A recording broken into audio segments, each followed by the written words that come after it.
Greetings and salutations, humans. Welcome to the channel. This is your host, Putinbot. I hope that y'all are doing well. For those of y'all who are pushing for the fusion, I hope things are going really well for you. Me personally, I'm not going for the legendary. I'm only going after a couple of the epics. One thing I do kind of like, just kind of show y'all this real quick. I guess you can call this a little bit of flexing, but whatever. Thylicia. I'm really excited about getting this epic. She's not the point of this video. I just want to show y'all something. Just want to show y'all, just share with y'all a little bit of the success that I'm having. She is currently in the classic arena takedown, and this kind of, I guess this just kind of ties in with the video I did about the Great Hall a little bit ago. And if y'all care about this, just fast forward another 30-40 seconds, whatever. I just wanted to show y'all this. A lot of times when it comes to spending gems, energy is pretty much always going to be one of the best ways you're able to do it for maximum return.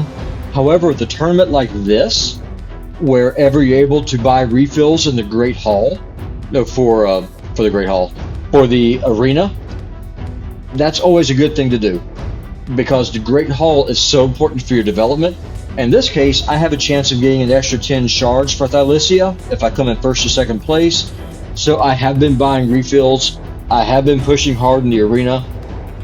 3v3 is coming up at the weekend. I'm saving up my points. My goal is to get a minimum of 2,000 medals between now and Saturday. If I get 2,500, that would be really nice. I will probably then split that up and put one upgrade into hit points, one into accuracy, or maybe I'll just push accuracy all the way up. Haven't decided yet. That's all free. Has nothing to do with the video. I just wanted to just ask y'all how y'all are doing with the fusion if you're going for it. Now, onto the video. Today, I'm going to be talking to y'all about another underrated epic who's a daily login reward who a lot of people, I don't think they appreciate her because she is new. I know that Ash, she has a lot of videos about her, how he shows her in the arena. But what I am going to do, though, I'm going to show you how she's going to be able to help you out in faction wars. The Undead Faction Wars is one of the hardest faction wars to clear, because the Dark Elves, I keep saying Dark Elves, because the Undead, they don't have a ton of control other than Harvest Jack, maybe one or two other champions I'm not thinking of. And it's a brawl. And with my undead roster, let me just show you all this real quick. The only real DPS that I have is Dark Elhaine. And so what I've done is I have built a team in Faction Wars around her. And one of the reasons I've done this, one of the reasons I'm showing y'all this video, I've had a few people reach out to me on Facebook, and they've had trouble in Faction Wars with the Undead Horde. I think it is stage 19. Yep, this stage right here, stage 19. Because there's so many healers on this particular level, on this particular floor. I want to show y'all today how Dark Elhaine can hard carry you through this. First, let me kind of go over her kit. Let me explain to you how she works and why. I can 100% guarantee you, I'm going to show you today how she's going to be able to help you clear that content. Just hop over into her kit real quick. Her A1 gets overlooked a whole bunch. Don't overlook it. It's huge. Attacks one enemy, decreases the target's max hit HP by 30% of the damage inflicted. The A2, Death's Majesty. See if I'll pop up there. There we go. It hits hard. It's an AoE nuke. If you build her with accuracy, has a chance to land a decreased speed debuff. Then her passives. Fills this champion's turn meter by 25% and instantly activates the Death's Majesty skill whenever this champion or an ally receives a freeze debuff. And then her second passive, Veins of Ice, instantly removes any freeze debuff on this champion and replaces them with a 30% increased crit rate, 30% increased crit damage, and a 15% strengthen buff whenever an enemy places a freeze debuff on this champion. Now, even though she has a chance getting this increased crit rate buff, I do recommend that you build your Dark Elhaine with 100% crit rate. Let me go into her artifacts real quick. I'll go into her masteries, then we'll go into the run. If you're sleeping on Dark Elhaine, don't. If you're looking for a nuker to help you in the arena, Dark Elhaine's the one for you. If you need someone who can just hard carry you through faction wars, Dark Elhaine's your girl.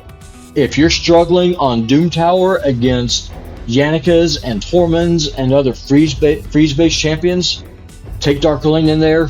She'll do some work for you. As y'all can see, I've got her in broken sets. I do have her in an accuracy set that's not intentional. I don't give a crap about her accuracy. It's just I prioritize stats over sets, just for the stats that I needed for the crit rate. I just happen to have this high crit rate on this accuracy shield. That's some crit damage I'm looking for, and I've got her in crit damage gloves. If there's any way that you could possibly get your crit rate from your other gear, from your other masteries, and you're able to get your Dark Elhaine in the crit damage gloves, do it. She does so much work, and so you can see what I've prioritized on. I look for crit rate. I'm looking for speed. If I'm able to get it, if I can't, I don't care, because I'm not building her to be quick. I'm building her to be a cannon. I got more crit rate here in her helmet. I've got her in an attack chest. An attack chest is going to be mandatory for her. I've got crit rate on it as well. I've got hit points. I got some flat attack. Now I do have my Dark Elhaine in attack boots, and the reason for that is I run her a whole bunch in my Ice Golem team. And if someone gets frozen, it's going to activate her passives, and she's just going to nuke. And on Doom Tower, if I'm going against Torments or against Gorgos or whoever it is that's going to be freezing my team, she's just going to go anyway. Speed doesn't really matter so much for her. I have her in an attack banner, and if you care about that decreased speed landing, put her into an accuracy banner. If you're just building her to be a cannon like I am, go attack. I've got crit damage on the amulet, and I've got attack on the ring. Just looking for substats I'm able to get, just help her kind of keep alive. Her total stats, 150 speed, she's very slow, just under 5,000 attack. Her crit damage is 227 with 100% crit rate.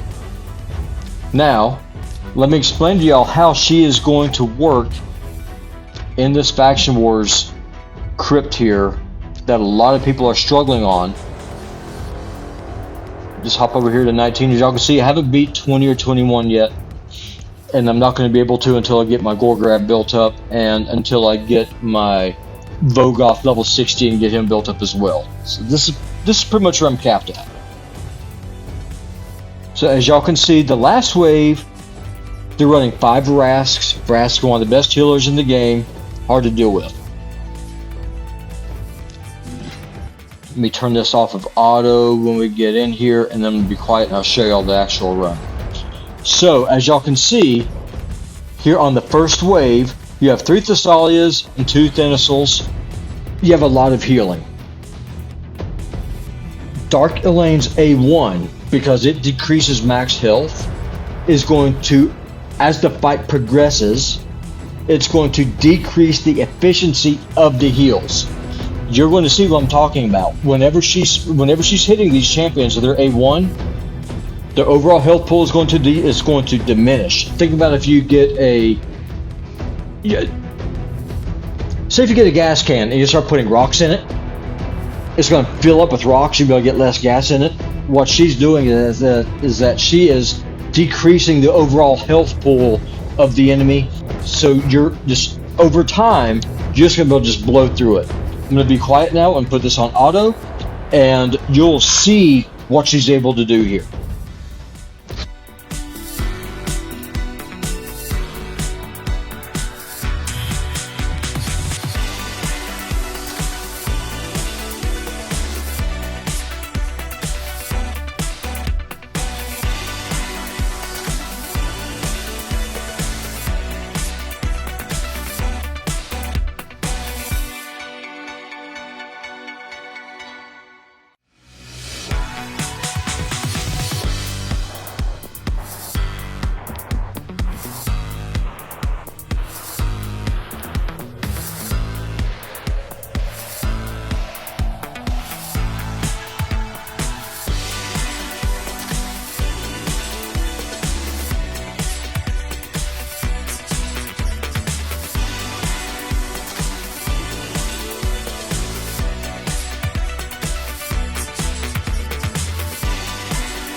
And we're back. As y'all can see, that definitely is not the fastest run, but there was never any doubt, and Darkling is the reason for that. My Undead Crypt faction has almost no DPS in it, apart from Dark Elhaine. And in that first wave, that's what took the longest, because they had so many healers. They had the Cephalias who were healing, they had the Thinasils who were healing, they had the Strips. And so by bringing in Dark Elhaine, by reducing the enemy's max hit pool, their HP pool, I was eventually able to just grind them down through attrition, and that's all because of her A1. That gets overlooked a whole lot with her. If you're going against an enemy team that's heavy on health, heavy on just with healing, and just have a really big health pool, take Dark Elhaine in there. It's not going to be quick, but she will get the job done. And I just realized I forgot to show y'all her masteries. Just hop in here real quick, and I'll take y'all through Ice Golem, which is another place that she's going to be playing at a whole lot. If you're going to be using your Dark Elhaine for the arena, I would really strongly recommend that y'all go down to Helm Smasher. But if you're using her pretty much only for PvE content, come down here to War Master. I also would strongly recommend going to Methodical, because it increases the damage that her A1 does, and because the enemy's max HP is decreased, predicating the amount of damage that she does with that attack, the harder you're able to make it hit, the easier it's going to be for you to drain that enemy's max health pool that much quicker. That's going to help you with the Scarab King. It's going to help you against just really tanky, annoying waves that have a lot of healing. Yeah, it's not going to be quick, but Dark Elhaine's going to get the job done for you. I would show y'all a run in Doom Tower, but it just reset, and there's no Torment teams on the first floor, and I have used up all my keys. I do apologize for that. Instead, I will take y'all into Dungeons real quick, take y'all into Ice Golem, and I'll show y'all a team I really like to use. I'm just going to Ice Golem 20 again here real quick. I'm going to take Blind Seer out, because I want the Golem to be landing those freezes, so that way that Death's Majesty procs that much quicker. And so, let me throw in Skyle of the Drakes, and then I'm going to throw in Doom Priest just to help with the debuffs. Just kind of go over this team here real quick. I'm running Tayrell in the lead. He has a defense aura. He is also going to be my defense down. Skyle of the Drakes is a free daily login reward that you get after 6 months. And she's going to help with the passive heals, and she's going to help with stuns. Doom Priest. What's real nice about Doom Priest is that she heals and she cleanses debuffs to their passive. So I've got her currently running in Relentless gear. Dark Elhaine, of course. And I'm running this champion here, Padma, because she is going to be handling all the attack down. The Ice Golem, when he does that Retribution hit, he hits really hard. So having someone with an AoE attack down just helps a ton. And so that's why Padma is here. And without further ado, I will be quiet. Y'all watch the run, and hopefully we'll get some sweet Death Majesty procs.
And there we go. There we have it. And so you're able to see both in Faction Wars as well as here in the Ice Golem, when those freezes, when they proc, whenever an ally on Dark Elhaine's team, on one of our players gets frozen, she just goes, she just hits, and she hits hard.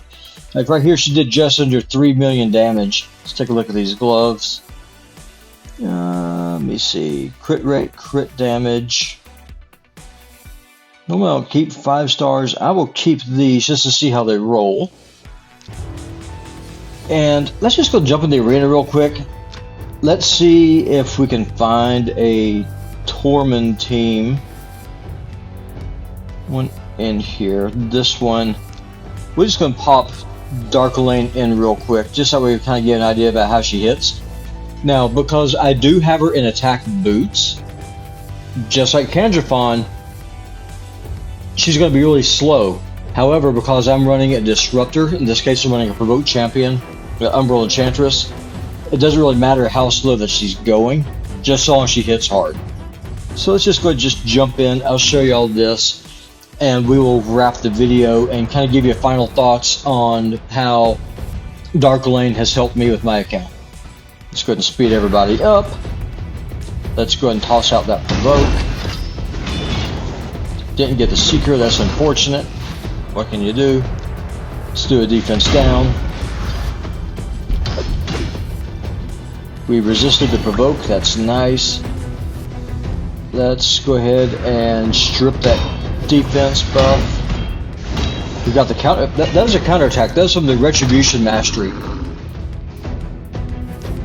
And now we'll just go do Death Majesty, and there we go.